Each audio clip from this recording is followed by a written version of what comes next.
My name is Maisha Bahati. I am the co-founder of Crystal Nugs.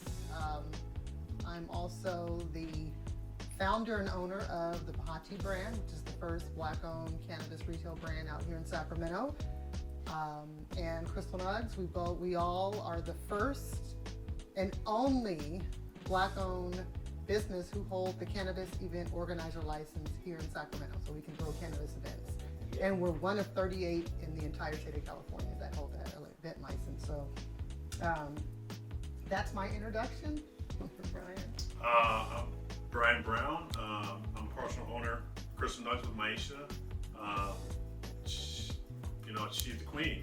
I'm just here helping out. You know what I mean? Yeah, I'm a partial owner, but she's the face of the brand and everything we do here at Crystal Nugs. And on a daily basis, she's talking to people online. She's answering phone calls. Myself, I handle a lot of employees. That you saw earlier today. I handle some of that stuff. But I'm just excited to where everything's going with Crystal Nugs.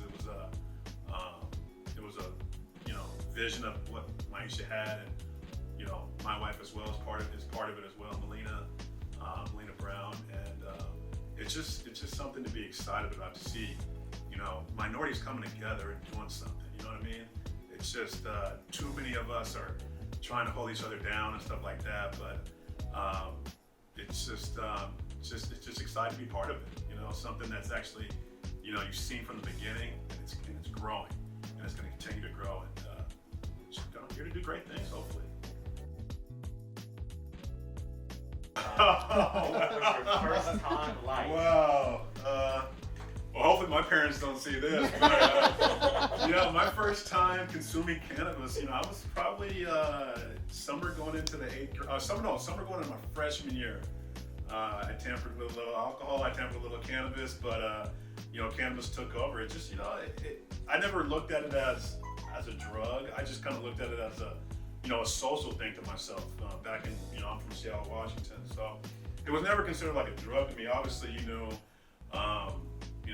taking part of it was illegal, and obviously now it came a long way, but it never seemed like a drug to me. It seemed like a social movement kind of, and where, you have your people that want to obviously just make money and, treat it as a drug and stuff like that, but you have a lot of people out there that it helps, whether it's cancer patients, whether it's, people that have high anxiety, there's all different kind of strands of cannabis that can help out people. So, for it to be classified as a drug for so long and still in a federal way classified as a drug, it just doesn't make any sense, because it does help out. We have hospitals using it for patients, and if hospitals are saving lives on a daily basis, whether it's cancer, whether it's a gunshot, whether it's a stab wound, anything like that, and they're able to use cannabis as a healing process, why are we classifying it as a drug? And that's where all the politics comes in, and I don't get involved in that. That was my first time, summer freshman year, and I've been with it ever since. I've taken part in, when I was in college, I dabbled a little bit trying to make some money as well, but, now that, I'm on board with Crystal Nugs and Maisha, and her partner Chris Lofton, and my wife Melina, I see the difference you can make in people's lives with cannabis. It's not just something to make money. It's not a drug. It's actually a healing process. And obviously people, young kids and adults still use it as, just recreational and have some fun with it. But there's so much more behind it that people are still trying to uncover. And that's my journey with it. I'm kind of a newbie. I started maybe 5 years ago. My husband grew it in his house, and I just try it out. I think I started with edibles. You guys made edibles, and they were probably 1,000 milligrams. Way too strong. So I thought I was gonna die, and I was like, okay, I don't really do edibles, but the flower, I don't know. I have anxiety sometimes, and it just kind of vibes me out, clears my mind. I enjoy it.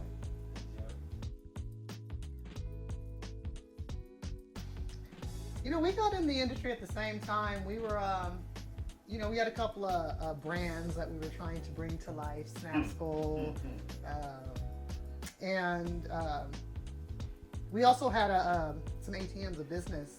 So we were familiar with how much money these dispensaries were making. This is when it was like medically legal.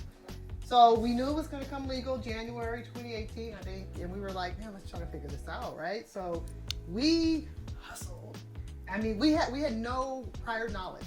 We weren't in the industry at all. We were just business people. Business people, yeah. And Business people. we were hustlers, and we were creative thinkers, and I mean, we did it all ourselves. We started from the ground up. We, used our resources, but we didn't spend any money on lawyers, any consultants. We were down to the wire of everything, but we just came together. We were already kind of working together prior to this, and we all kind of had a goal. We were like, man, let's see where we can go. Yeah, I mean, that's it. Probably, her husband Chris and my wife Melina have been business partners for over 20 years. And, when she linked up with Chris and I linked up with Melina, we just started bouncing ideas up for different businesses, and this came up, and once we jumped into this, it was a business thing, but once we jumped into this, it's a lifestyle now, Oh, yeah. and we understand more about it from when we jumped in. I think we started talking about it in 2015 or 2016, and just started figuring out how we can get involved. And as we were doing that, getting involved, you learn more about everything around you, and now I understand more about cannabis. Back then I didn't really understand it. I smoked it and all that and whatever, but now I understand the ins and outs of it, everything, how it's produced and everything, how it's manufactured, and the business side of it. And it's just crazy how really the world doesn't even really know. They know it as a drug. You see it on specials and movies and how it's a drug, but you don't really know about cannabis until you really dig into it. And that's where we're at. We're in business now. We've dug so much into it, and we're still digging. We're still learning stuff every day. And so yeah, It's a good place to be. Right. Place to be. Definitely.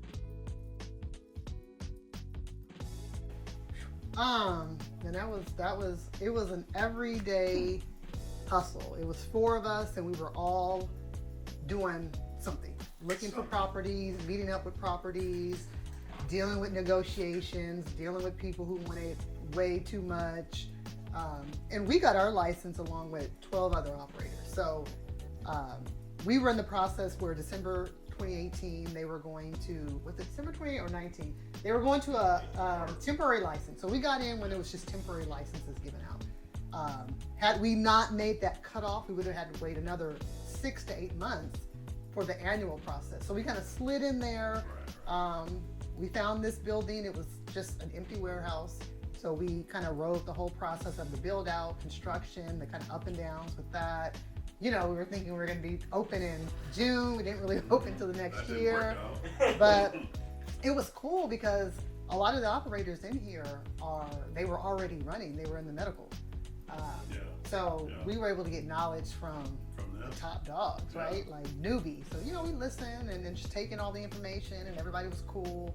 So, we had a little idea of how this ran because we were getting it from people in the industry. So that helped. It wasn't just us. It was kind of 12 other operators. So we all just kind of hung in. It was a lot. Yeah.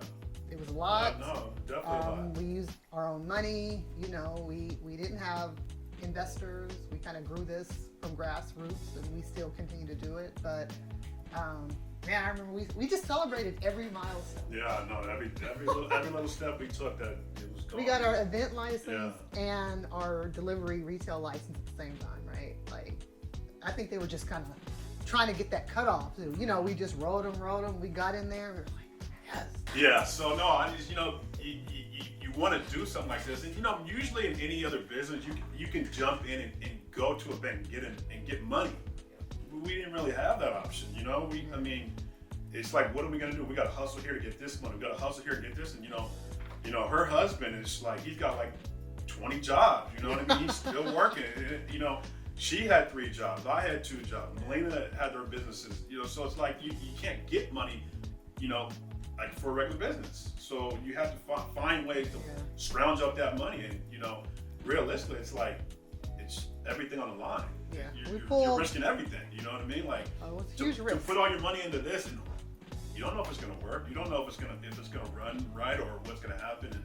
And we've done it, and we're just we're hanging in there, and it's just the process of that. It's kind of amazing because you would think the American dream. You can go get a loan, go to a bank, get a loan and start your business, and you're gonna be wealthy. You know what I mean?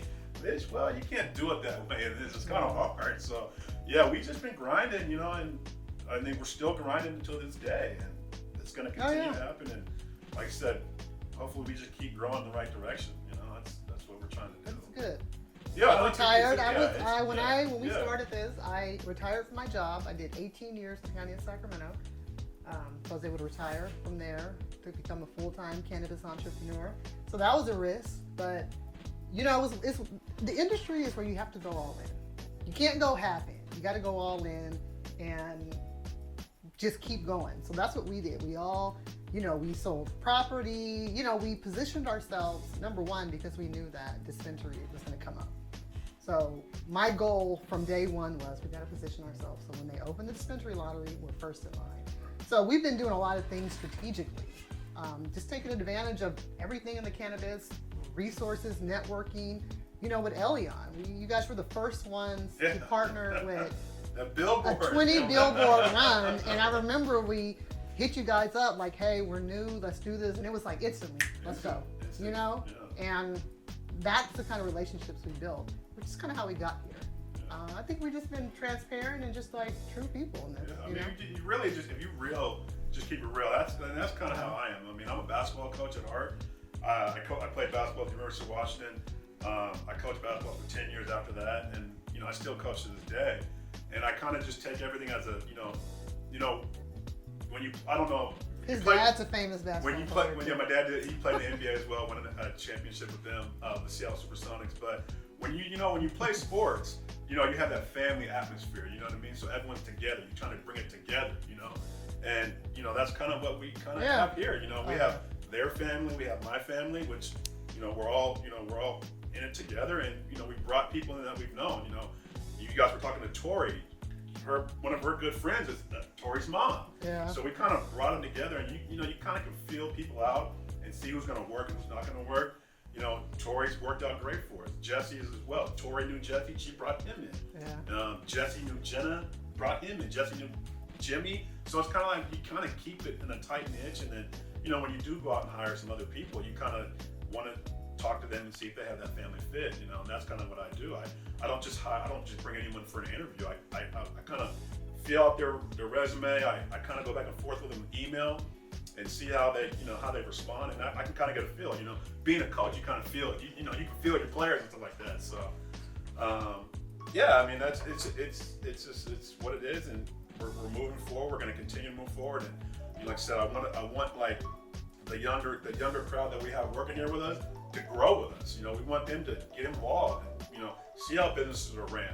You're young. When I was 21 or 22, no one was telling me how to run a business, but we're showing them how to do all this stuff at that young age. So, when they get to our age, they're going to be that far ahead. So it's like, you kind of building your family together, and hopefully they grow as a family,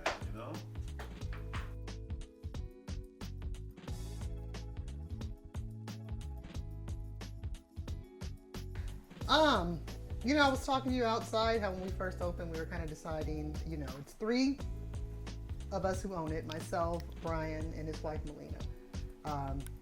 And we were like, okay, how are we going to run this? How are we going to run this? How are we going to compete? We have no experience. When we opened, we had 0 customers. Okay. We didn't have no customers. I think my mom's an OG, and she actually ordered. But, we were trying to figure out our lane, and we said, hey, we're black owned, we're women owned, we're going with that. That doesn't exist right now. We're just going to take the risk and go with it. And that's the decision that we ever made, because decision, but it was a decision. It was risky, but we're in social equity now. We've gone through a lot this year. Black businesses are getting the forefront. Black women are getting the forefront. Women are getting the forefront. So we fit all those molds. And I've always been an activist. I've always been a community leader. I'm a fashion designer, so I kind of bring a different element into cannabis. But it feels good. It's very empowering. There's a lot of people that support. A lot of people who just want to support women. A lot of people want to support black owned. A lot of people want to support both. We are a business that hires people of color. We're going to, executive positions, management positions, people of color. So we welcome that. They feel good. They spread the word. It's our time. The time is now. There's 30 dispensaries in Sacramento. None are Black owned. There are, I believe, 58 or 59 deliveries. And, maybe there might be a couple of us out there. And that's not good. That's not good considering how we got here. So what I'm trying to do is I'm not trying to focus necessarily on how we got here. We know how we got here. It was fucked up. But we're here now, and we're about to make this so big. We're going to put our people on. We're going to continue to grow and get the support, and we're going to make the change. We're going to change the narrative and make it a common thing to see people of color in this industry. It's a great position to be in, let me tell you. She hit it right on. That's it. It's we found our place. We found our lane. I bring my element. We all bring our own element into this. Right. And people like that. And I'm just going with the momentum. We're going with the love.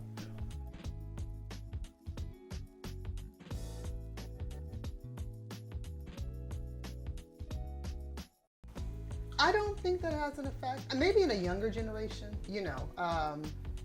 I think the reason why there's probably not a lot, there's various reasons. There's just where we're from, just our economic background. We don't have money. We don't come from, families that have generational wealth and generational wealth. A lot of us have felonies, and that makes it very difficult to get into cannabis. Lack of resources, lack of opportunity. You bundle that all up, and that's why we're not in here. However, there are social equity programs that are coming up in cannabis, and that's part of the reason why we're here, because I hustled, I finished both programs, and I took advantage of every opportunity that they gave for advancement of people of color in this industry. And it wasn't easy, and it wasn't enough. But I said, I'm going to do what I got to do. I'm going to take what I got to do to grow from this. I think I get a lot of Black women, Black people. They see me and they're like, wow, okay, you're doing it. You seem to be doing pretty good. How do we do this? So I don't get a lot of pushback. I get a lot of, okay, how can we do this? I see you, it's real now, there has to be a way for us to get. So I'm very encouraging with, there's room for us here. There's a lot of room for us here. Do you understand this industry hasn't even reached the peak? We are at the very beginning. There's so much opportunity to come and create your own lane in this, especially for people of color, especially with social equity and where it is with the world today. People are seeing the struggle we've had to go through as Black people. We just witnessed the shenanigan at the Capitol. Our struggle is real. You know what I mean? We're fighting against what you see going on right now. So when you see some Black people, people of color, brown people, women in this cannabis industry, we had to fight to get here. You know what I mean? So I think a lot of people see that and let's support them. Let's ride with them. They're doing good. And we're not just, because there are a lot of people. You're always going to have your haters too. Everything you do is going to be haters. Or you have a lot of businesses that promote social equity, but they don't. They use the word, they have a little token Black person working, but they have no color in their executive team. They're not doing anything for the community. So another reason why we get a lot of support is because we are actually doing that. I've been putting on community charity events prior to getting into this industry. I've been giving back to WEAVE and domestic violence and Veterans Affairs. That's just who I am as a person. So you bring all that to this business and it just gets bigger and bigger and bigger. People like transparency in this industry. They don't like fake. So I think we give that to them and we get a lot of love for that.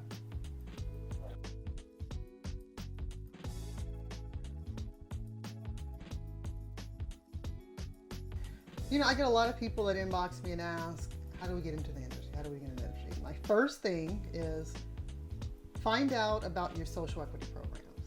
Most cities that are coming up with cannabis, they are creating these programs. These programs are going to give you a leg up. What we've received in this program so far, we've got $25,000 back in reimbursement, which we use to buy vehicles. Our 1% sales or 1% neighborhood tax is waived. Our business operating permit is waived. We were the first to get into Weed Map social equity program. We were the first to get into Dama Financial, cannabis banking. Like all these opportunities opened because we were in the social equity program. So my first stop is check out that. My second thing is don't be so focused on getting a licensed business. There are so many ancillary opportunities available. Accounting, marketing, security, IT. I mean, all these elements make cannabis work. I think a lot of people, especially, people of color, when you think of cannabis, you think of, I'm gonna get rich and I need to open a store. And the reality is that shit is hard. And it's probably, it's business. Business is hard. We started in 2018, it's 2021 now. So to me, the industry is moving. So don't focus just on a license. That's not the only way you can make money. That's not the only way in this industry. You got to be creative. You got to look and see, okay, what can I do that I can put towards cannabis? So I just encourage people to just get your foot in the door first, No one's going to get in here and open up and be a millionaire overnight. I know that's the perception of cannabis, but to get there, it's a lot of work. And that's what I tell, because like I said, Maisha's queen, she's the face, I'm kind of behind the scenes. And, I took on a bigger role in the company with trying to hire people. These are human resources. HR, HR person. But that's what I kind of tell everyone when they come on board is that someone has to start somewhere. You're not going to start at the top. Don't look at the top. Start where you can start. Like, get your foot in the door. Whether like us, as a delivery driver or a dispatch person or anything like that, get your foot in the door and try to learn. Like, when you go to a bank and you get in the bank and you don't go to the top, you're not in the office, you're not in the big office making deals on contract. You start as a teller and stuff like that, and then you work your way up. So it's kind of like that here. And when I hired our drivers, I kind of tell them the same thing. When you're driving, don't look at your wage. Look at what possibly can happen from here. You go out and deliver a product to somebody that they really want, they're probably going to tip you. So if you can make that person feel good when you're delivering to them, and you can return and make them continue to feel good, like we do here, they're going to probably tip you well. So you're going to get talent, you're going to get paid, and you're going to make great tips, and then you're going to learn a little bit how the transactions work. You're learning the logistics because you're out there driving every day, delivering to people. That's the logistics of a cannabis delivery business. Then you're promoted. Driving. Then you're promoted. Then you keep moving forward. So it's like she said, get your foot in the door. Get your foot in the door any way you can. Driver, IT, anything you can possibly do, and then you can move and wiggle. There aren't a lot of opportunities for minorities and blacks in this business. Unless you create them. And anyone can create anything. I don't care what anyone says. Well, they're doing that. If you find a way, if you keep pushing on, you're going to find a way. You can find a way to crack into anything. Right. I don't care what it is. I don't care white, black, whatever. You can find a way. Yeah, yes, we have a different problem because of the color of our skin. And she's a woman. She has an even harder problem. Right. But you can find a way that you stick to it. You just got to keep on grinding. This world we live in is a constant grind. And if you get comfortable, you will find yourself in the back burner. The minute you get comfortable in anything, you find yourself in the back burner. I don't care if it's the banking business, the cannabis business, the sports world. If you find yourself comfortable, you will find yourself in the back burner. And let me add, you got to bring something to the table. Because I know a lot of people, you have to have your shit together to some degree with cannabis. Especially if you're approaching owners and you want to get in there. You got to do the homework. You got to have gone to the website. You got to know what licenses are available, because if you approach someone in the business and you sound shaky, we're probably not going to deal with you, because we got other shit to do. So have your stuff together, do the research, do the homework, and then go. Just like anything you do. They tell us do your homework in school. Do your homework. Get it done. Figure it out. Get comfortable. Get familiar with what you're trying to accomplish, and you should be able to do it.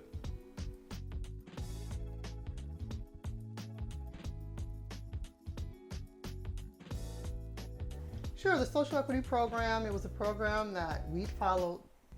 I remember I applied before it was even started. I applied November the 24th of 2018, and I thought I was late. I was like, fuck, it's gonna be like 200 people already applied. I was one of the first to get accepted in the program, and there was 2 programs that facilitated it. the Urban League, Sacramento Greater Urban League, and the Asian Chamber of Commerce. So basically, you apply through the city of Sacramento. You have to go through an interview process. You have to qualify, and there's certain qualifications. You either live in an underserved community, arrested for cannabis-related crime, low income. There's like three different categories. So I applied for both programs, right? I applied through the Asian and the Urban League, and I got accepted into both, and I did both, right? I was hustling. This woman right here, she would be here. When we first started, don't think you guys saw the drivers. When we first started, it was us. Yeah, I know they were. So she was working her job, coming here to work here, and then going to going meetings. there, right? To both of them. But I was like, I knew that they would eventually open a dispensary through that program. They're going to have to open one for people of color. So I was like, I'm just going to do it and make sure I do it. And through that program, all these opportunities came. But I was probably the only one in business when I got it. So that was a benefit for us because a lot of these places were just starting these equity programs, like Weed Maps. You know, they would come and they do a presentation and not really thinking anyone's going to do it. And I'd be like, hey, what's up? We're a delivery. And they're like, okay, give us a moment. Let's get this started. So that's how I was. And she was like writing contracts with these people too, like because they didn't know. They like she said, they didn't know that you were going to actually come to them and say, I want to be part of this, whatever. And, let's negotiate something. That she would. Oh yeah, see, social equity. I have this basis that I'm going to start holding people accountable, right? Like I don't sit and wait for someone to create a social equity program. No, what I do is I come to you and say, hey, we're the first Black-owned, women-owned cannabis retailer. What can you do for me? Right. Like. I got my own Black-owned brand, like, you know, let me speak on that too as well. We're big on carrying Black and women-owned brands. There's not a lot out there, but we carry at least 4 different Black-owned brands, at least 4 different women-owned brands. I remember about 2 months ago, my husband and I went to about 8 different dispensaries in Sacramento. And I specifically went in there and I said, do you have any Black-owned or women-owned brands? Out of 8, 1 had 1 Black-owned brand. And 1 had 1 woman-owned brand. And these are big dispensaries. And I'm thinking, you know what? This is ridiculous. Like, we're just starting. We the newbies on the block, and I'm doing more. So, but that's what I mean about social equity. Like, you put your money where your mouth is. If you're going to be about it, be about it.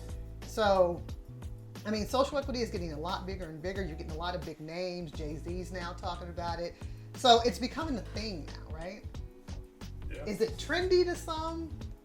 Maybe. You know, you got a lot of people claiming it to be a part of the movement. And what I'm doing is I'm making people accountable.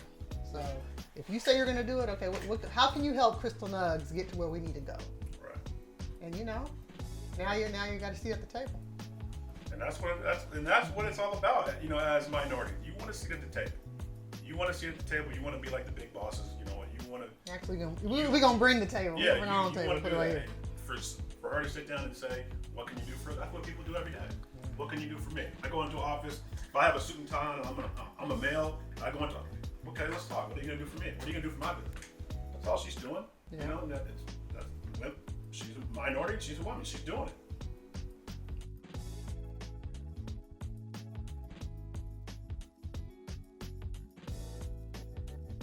You know, I was a fashion designer for like 15 years, right? So I'm used to kind of the public eye and kind of gaining attention.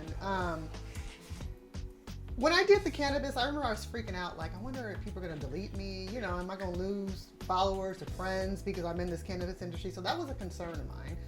But I just said, you know, fucking, I'm here, right? Like, let's do this. So as I grew, again, you start getting people more interested. You know, and then again, where we're at in the world, it's just good timing. It was just fucking perfect timing for us because now the spotlight is on us. Now people understand our struggle and they understand why, you know, just why there's 6% of Black people in this whole cannabis industry. So that's insane. Yeah, makes no sense. But you see how we got here. So, you know, I'm motivational like that. Like I believe it. You know, I'm Black Women 2021. That's my thing. I feel like it's the year of the woman. You know, we made shit happen with this president election. So I'm, you know, Kamala Harris. That's huge to me as a Black woman. So I'm just running off that energy, and people see that. You know, people are all about business and ownership and entrepreneurship, and you see a woman of color in an industry that is like obsolete with us, you know, I welcome the attention. I welcome the inspiration. People always send me, "You're so inspiring," and that makes me feel good. Yeah, like I get the email. I get the email to people because, you know, I get feels emails good. people I like trying to it. send their I like resumes it. in. And people are sending me stuff about, I want to be part of your program because of her, and I'm like, Maisha, you got to talk to these people. This is insane. These people love you, and they're pouring their heart and soul into an email, and it's all because of her. And it's like, wow. Yeah, You know, I didn't know I had that big of a effect. No, I think. you have to think about people in different states that aren't even thinking of owning a cannabis business because of the stigmas within their own state right now, right? Then you have someone like yourself that's a black woman killing it in the game, and like I said, paving the way for people. That's gonna, like, years from now, people are gonna be looking at you as like, that's cannabis royalty. That's like a big deal for a lot of Queen Pin, that's my name. You know what I mean? Like, But no, that's love to me. I mean, that keeps me going. Like, you know, when I was doing this process, I'd go online, I'd be looking at people who were doing things. I'm like, fuck, like I like the way that feels, I like the way that looks. So I'm glad that I put that energy out to people. Like, you know, it was a risk, but I got more love than I thought I was not gonna get. I thought I was gonna get a lot of like backlash. No, people are like, let's go. Man, you still got some haters out there, but you I ain't know, worried that's about life. that. I ain't worried about Yeah, that. we don't worry about haters. They're out there. They're not gonna challenge me. So, but I mean, I welcome it. I welcome it. It makes me feel good.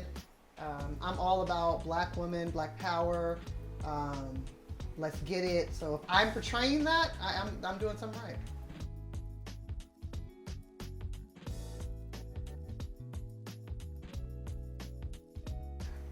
That's where the accountability. I'm all. That's tough. I get all yeah, I passionate know about that's it. a tough one. tough one, yeah. I know that's a tough You know one. what? It's not that tough. It's being accountable. For example, dispensaries, there needs to be some sort of written language in the regulations stating you need to carry equity-owned brands. You should have at least 10, 15, 20% of your shelf to equity-owned brands. You have to give us an opportunity, right? That's a big thing. You know, you can't really put people in boxes, but I definitely am with the support in the black-owned brands. Like, come on now. You know, you guys promote social equity. We need to see some more black-owned. There's no reason why my brand should not be in every dispensary in Sacramento. You know what I mean? That's interesting that she says that too. That's interesting that you say that because if you look at other industries, like I said, I'm a basketball coach and sports guy. I always go back to sports because I think that's where a lot of life lessons are learned in sports. She says they need to have 4 or 5 black-owned brands, right? You look in the sports world now; they put rules in lately for hiring coaches. You know, you have to interview a certain amount of black or minority coaches now. You know, so stuff like that, they put in major billion-dollar industries, they put in rules like that. So that I didn't even think about it like that. And when you said that, I'm like, wow, they do that in the real world now. Why not? Why is it not in cannabis? Why not? But you know, in Sacramento, and I'm going to keep saying Sacramento, the core program which I'm in, they have actually created a core 2.0, and it's a group of core members, and we all kind of put our suggestions in. And so one of the things that we are going to be doing in Sacramento is we're going to be putting pressure on the Office of Cannabis to make some sort of regulations that you have to carry equity-owned brands.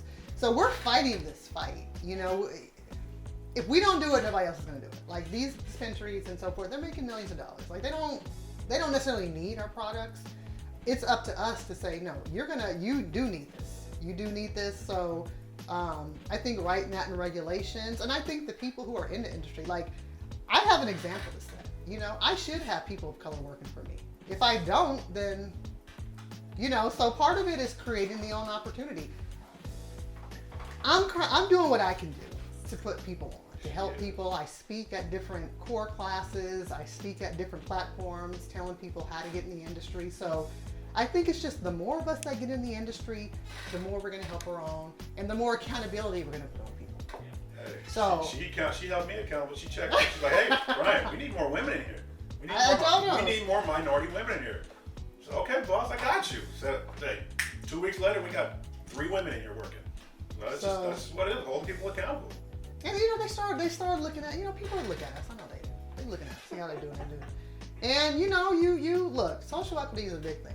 People are trying to get on this board, and we're going to set the precedent. We've connected with a gal you guys met earlier, Miko Banks. She's also a core. She and I, Crystal Nugs and her business, Resident Farms, recently merged. Or not, we created a whole separate business. Another business. Urban we're City just Flowers. doing what everyone else does in this world. We're creating businesses together. So we're going to be the first women-owned, black-owned core collaboration, cultivation, manufacturing, and distribution. So technically, Crystal Nugs is going to have every license once we get this dispensary, which is unheard of. We'll have every license that you can get. We'll hold every license, yeah. So, is it going to be indoor that you don't collab? It's going to be indoor. All indoor? That's dope. So, and that's going to open up more opportunities. Yeah. Now we're going to be hiring more people. They're from the Del Paso Heights area. I'm from Meadowview. So we're just pulling on our own and we're growing this. And we're using the city of Sacramento to help us do this. We're going to make them help us get into this industry and grow. So they met their match.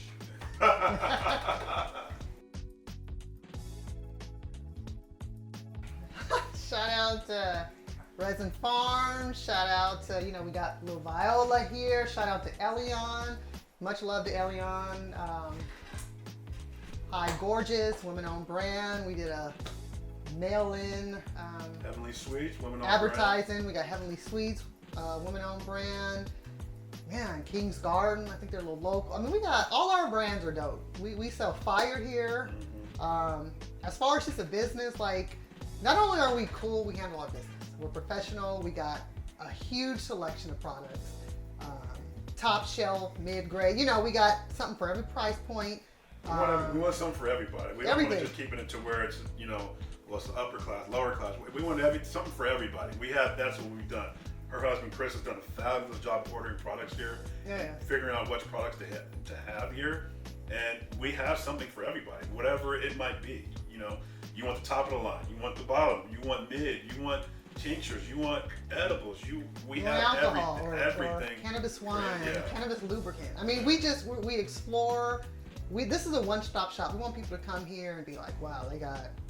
Our customer service is amazing. We that's a big thing with us. We make sure that customers' questions are answered.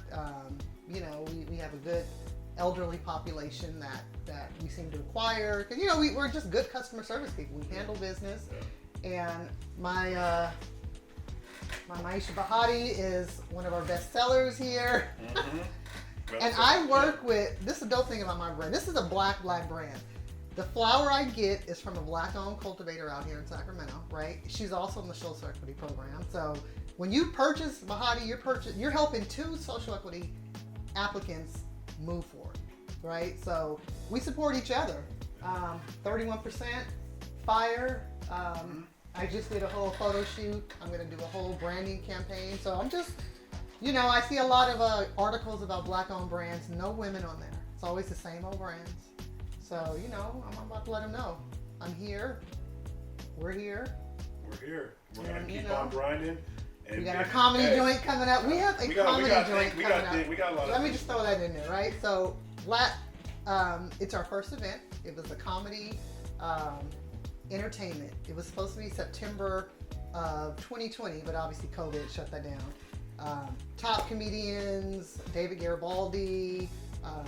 It was going to be dope. Yeah. Top vendors. First of its kind is like so sure. We postponed it to September of this year. We're just kind of pinning on dates, but it'll be the first ever, right? And we're, like I said, top comedians. It's going to be good. Top vendors. Elyon's going to be there, of course, but it's going to be amazing. It's going to be amazing. Here at Cal Expo, you can only have cannabis events at Fairground, so it's something that we've been working on for 2 years. Oh yeah, the first ever where you can consume and purchase cannabis.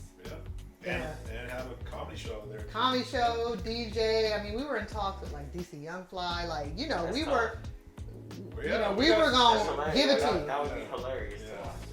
Red Brand. But it's a constant. It's a constant. You constantly trying to come up with new ideas, new things, and you continue the grind. Like for anyone trying to get into this, you got to continue the grind. You cannot give up. It's just like anything you're doing in life. You just continue to grind, and hopefully one day it'll work out for you. We've been grinding for 4 or 5 years, and we're still grinding. We're not to where we want to be, and we're going to continue to grind. Like you said, we got new things coming every week. You know, that's just what you have to do. And if you can stick to that and keep that effort and grind it and never get comfortable, like I said, most times it's going to work out for you. You can reach us on Instagram under Crystal. I think it's Crystal Nugs 916. Yeah. Our page was deleted several times, so we always got to keep Crazy. going back with it. Yeah. Crystal Nugs on Facebook. Our website www.crystalnugs.com. Purchase. Everything's on there. Everything's on our website. Easy. It's just like shopping on Amazon. We consider ourselves the mini Amazon of Sacramento. Let me tell you something. Let me tell you something. The most amazing thing about Crystal Nugs, we got to where we got without being on Weed Maps. It's just our website. I think we're probably the only retailer not on Weed Maps. Our husband Chris is a master of advertising and marketing. We figured it out. So we've been open, we opened our doors March of 2019. We still have yet to pay for advertising on Weed Maps. So once we do that, we're really going to shut it down. We're going to change the game. But we've been able to do that. So that's something I'm proud of. I'm like, okay, we grew like on our own shit. Right. Yeah, that's dope. It's an honor to interview you guys. Oh, thank you. We appreciate it. And I'm glad that we actually linked up with you guys' company so long ago when we first started, because it's been great ever since, and all of our customers love the product. So Oh yeah, it's fine. it's just, it was good. It was great. We're going to continue to work together, and we're going to continue to grind. Yeah, That's what it is. That's all it is. Yeah. Yeah.